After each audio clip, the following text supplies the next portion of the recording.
this is Chef Steph, and today we're going to grill fresh peaches with a whiskey glaze. Pretty simple to do. The important thing to remember is you can grill them with or without the skin on.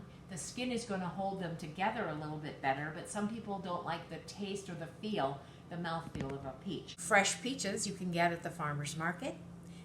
I got mine at the farmer's market, and they are in season right now, so they're perfect.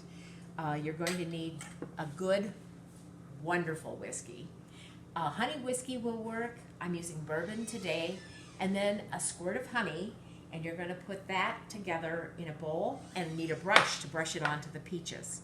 And then you're going to want to take the skin off the peaches if you prefer them off, and that's easily done with boiling water. You put the peach in the water, and then just to blanch it slightly, the skin will slip right off, and it'll just come off super easy. And then you've got your peach halves, which you're going to take this peach, take some of the whiskey and the honey, and you can brush that on and put this on the down side on the grill.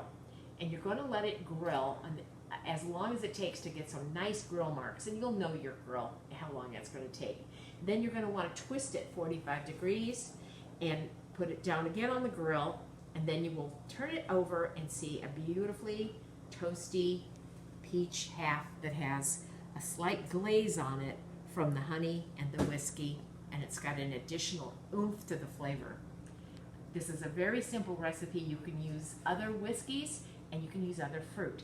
For example, apples and pears would be wonderful with maple whiskey and maple syrup as the glaze, and then grill them. It's a very versatile, easy recipe. Thanks so much for watching. Make sure you subscribe and tell all your friends how much fun we have.